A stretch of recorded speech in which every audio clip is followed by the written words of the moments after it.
민간공항이 가치 이전을 해야 받는 쪽에서 받을 거 아닙니까?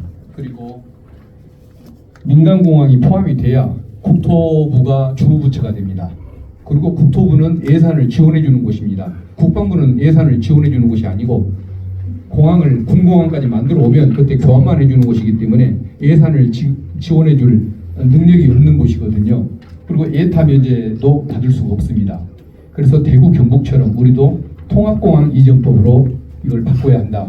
그러면 그때는 국토부가 주무부처가 되기 때문에 민영비 의원이 국토위를 지망한 걸로 충분히 목표는 달성이 된다.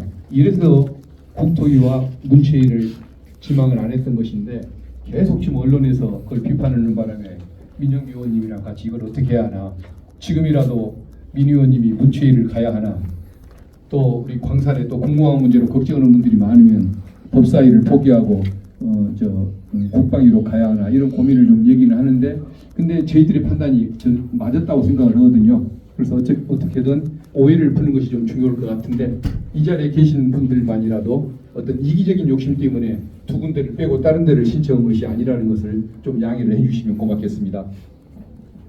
그리고 오늘 이제 광산의 현안에 대해서 어떻게 할 것인가, 제가 그 현안에 대해서 좀 설명을 드리려고 제가 공약으로 내세웠던 것들, 제가 중요하다고 생각했던 공약이 그 안에 들어있는데 그걸 요지를 좀 정리를 좀 해왔습니다. 그걸 한번 좀 참고를 좀 해주시면 그걸 중심으로 말씀을 좀 드리겠습니다. 그리고 우리 광산의 현안 전에 너무도 당연하다고 생각해서 공약에는 넣지 않았지만은 제가 지역 공약 못지않게 꼭 해결해야 할 과제가 하나가 있습니다. 그게 우리 국민 모두의 관심 대상인 검찰개혁 문제입니다. 검찰개혁에 대해서는 생각들이 많이 좀 다르긴 합니다만은 저는 기본적으로 검찰은 항상 문제였다는 생각을 해보고, 그래서 특수부의 직접 수사를 폐지하는 것, 그게 검찰개혁의 요체라고 생각을 합니다.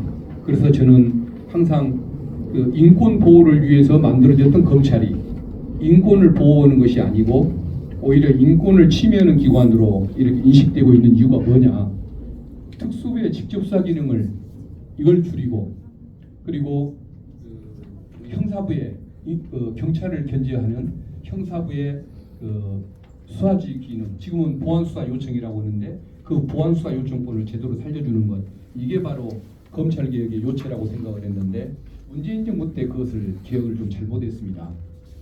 특별수사를 없애야 함에도 불구하고 노무현 대통령을 돌아가시게 만들었던 원인이 됐던 그 특별수사, 이것을 개혁해야 한다고 생각을 문재인 정부가 했음에도 불구하고 윤석열 검사가 박근혜 정부의 적폐수사를 너무 열심히 잘해주니까 그게 마음에 들었던 겁니다. 그러다 보니까 특별수사권을 보장을 해버렸던 것이죠. 그러면은 검찰에 힘을 뺀다고 공약을 했는데 특별수사를 살려놓으니까 이제 뭔가를 줄여야 할 거 아닙니까? 그러다 보니까 경찰이 좋아하는 형사부의 수사 지휘 기능, 인권 보장 기능을 줄여버렸던 겁니다.